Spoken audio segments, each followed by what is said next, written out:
Good day, guys, and welcome back to your English Aussie. Apologies in advance for what may be a lack of content in the future, but with myself being out in Cyprus at the moment and the drone strikes which were intercepted yesterday, everything is a little bit up in the air at the moment. So if I'm not able to get out too much content over the next week or two, I apologise for that. I will try my best.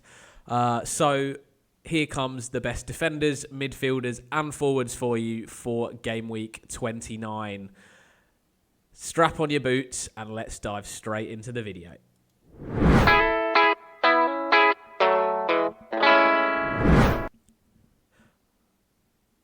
Okay, so as you can see, I haven't had the time to be putting up all of the circles around the players that I think are good options.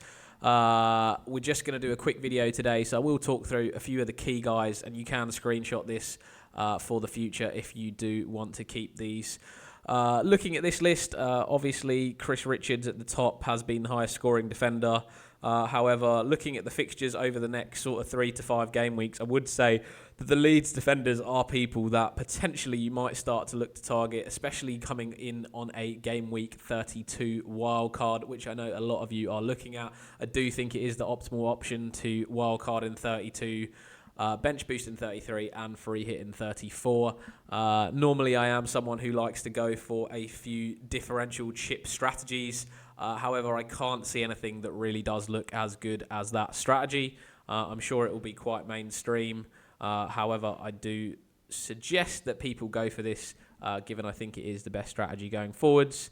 Moving on to the mid-price defenders then, we do have Mark Gay at the top of the list, mostly from his exploits at Crystal Palace. However, over the next 3 game weeks, I think he is still a nice option. Although if I was going for a Manchester City defender, it would be Nico O'Reilly. He has been playing in that left wing position for Manchester City, obviously with a goal and 2 goals in the previous 2 weeks. And it does look like a nice option for the next 3 game weeks up to your wildcard in game week 32. Outside of that, don't sleep on Ryan Ait-Nouri. We will be moving on to the next page here, which shows the 5.5 million plus premium defenders. Gabriel for me is just a hold. Never get rid of him all season. Even in game week 31 where we do have the blanks, he is someone that I would just hold through that and bench him. He's gone up so much in price as well that if you did bring him in at around 6 million or even 6.5 million, it's not worth moving him out for sort of 1 game week to then bring him back in on a wild card and lose that 0.3 to 0.5 million in price. Jurriën Timber, again, someone I'd just hold through game week 31. If it was me, my 3 holds out of Manchester City and Arsenal players, outfield players that is, would be probably Gabriel and then Timber or Rice and Antoine Semenyo of Manchester City. I think I would be looking to take the gamble and go without Erling Haaland for the next 3 game weeks for Manchester City. Outside of that, Virgil van Dijk, nice fixtures, Wolves and Tottenham, who have both been, Wolves obviously struggling to score goals, Tottenham who have been exceptionally poor recently, and then Brighton, a little bit of a trickier game in 31. Van Dijk again getting on the score sheet this week, ridiculing those owners that sold him recently. Outside of that, good for DEFCON is James Tarkowski, 10.71 defensive contributions per 90, still a really nice pick if you are looking for those easy DEFCON points. Before I start with the midfielders, I do just want to talk briefly about a game that I have been playing online called Footium. I've been really enjoying it. It is a online football management game where you play against other people. It only takes about 5 to 10 minutes a day to set up your team and your tactics. You can win real money from it. Quite easy to set up. Take a look at this. This is the match engine where you can watch your team play, make those tactical tweaks, and compete against others in daily matches. This is the tactics screen where you can set your tactics, choose your optimal formation, whilst managing your players' conditioning for each match to get that all-important win. Every player has stats that matters.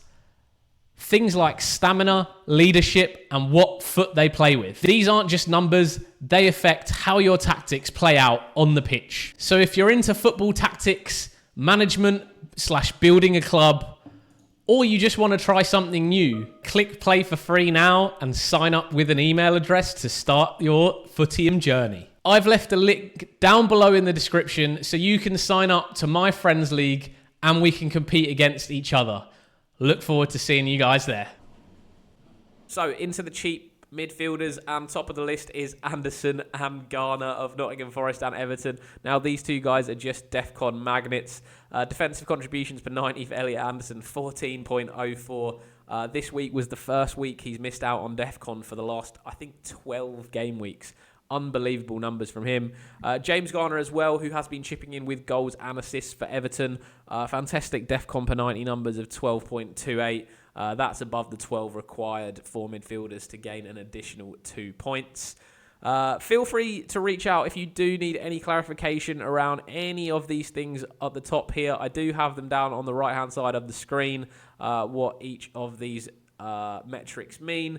And if you need any clarification about rules around DEFCON or any of that, please chuck it down below in the comments. If you have any questions, I will be replying to everyone when I can this week. Moving on to the mid-price midfield then, we do have Harry Wilson at the top here. He's definitely a buy for me if you are looking at midfielders. Not only is he in fantastic form, 9 goals and 8 assists this season, he's also on set pieces for Fulham. And as you have seen this season, the set-piece goals in the Premier League are way higher than they have been in the past. Harry Wilson, a real fantastic option with 3 amazing fixtures over the next 3 weeks. West Ham, Nottingham Forest and Burnley. Probably the 3 fixtures you would want if you were looking at an attacking player. Definitely a buy for me. Bruno G still out with that hamstring injury. Enzo's fixture starting to look a little bit more difficult. Then we have another couple of DEFCON magnets in Gravenberch and Casemiro. Not quite as good numbers as Garner and Anderson. However, still some quite nice numbers and a few more goals and assists for these guys as they are pushing forwards a little bit more than their counterparts. Cody Gakpo, a nice differential for Liverpool. They've started kicking into a little bit of form of late. And maybe over the next 3 weeks, he might be a nice attacking option for you. Dango's not one for me that I do like, so probably an avoid from me. And moving on to the premium midfielders, we have at the top of the list here Antoine Semenyo and Bruno Fernandes. I think 2 of the top picks for me in that midfield option. Followed by Declan Rice, I think would probably be in there also. Those 3 are the guys that I would look to have in my team. Again, if I had a Gabriel and Rice and Semenyo, those would be the 3 I would be holding in that game week 31 blank as my outfield players. I would be getting rid of an Erling Haaland, a Nico O'Reilly, etc. In that period. Outside of that, Morgan Rogers continues to troll his owners.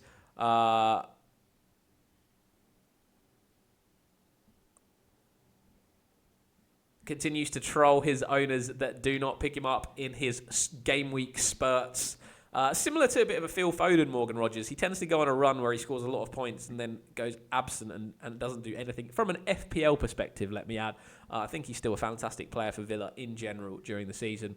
Right, on to the forwards then, and at the 4.5 to 5.4 million forward line, I really just don't think there is anybody that I particularly like. Mane in there potentially gets quite a few minutes along with Tolu. Beto for Everton, again, a bit of a minutes issue there. Similar for some of these other options. Krupi Jr. is probably the number 1 out of all of these guys. Probably going to play in that number 10 role behind Evan Nilsson. Although did start up top for Bournemouth this week before dropping a little deeper as Evan Nilsson came on in that second half. Into the mid-price forwards then, Dom Calvert-Lewin leading the way here. Could he be a potential option in your wildcard in 32 as that sort of cheap forward slot? Especially if Leeds make that FA Cup semi-final, they might be doubling in game week 33. He looks like a really nice cut price option for me. And then Raul Jimenez over the next 3 weeks, obviously the best fixtures of the bunch. Really nice for me if you are looking for a forward, potentially moving out an Erling Haaland. Raul Jimenez does look nice.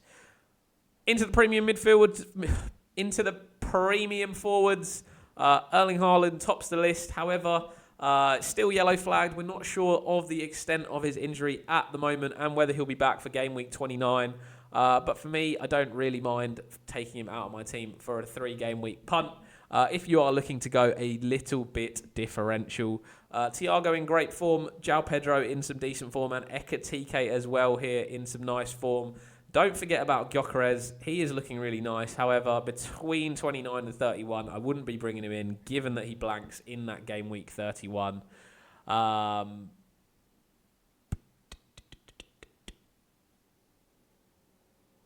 Someone that I would consider for game week 32 wildcard, however, as a bit of a differential pick. Thanks so much for listening. If you have enjoyed this content, please remember to give it a like. Subscribe if you want. If you don't, no worries. There's the subscribe button on the screen. Have a fantastic game week, everybody. Hope you all get some green arrows. Prayers out for people there suffering in the world. This has been your English Aussie, and I will catch you guys later.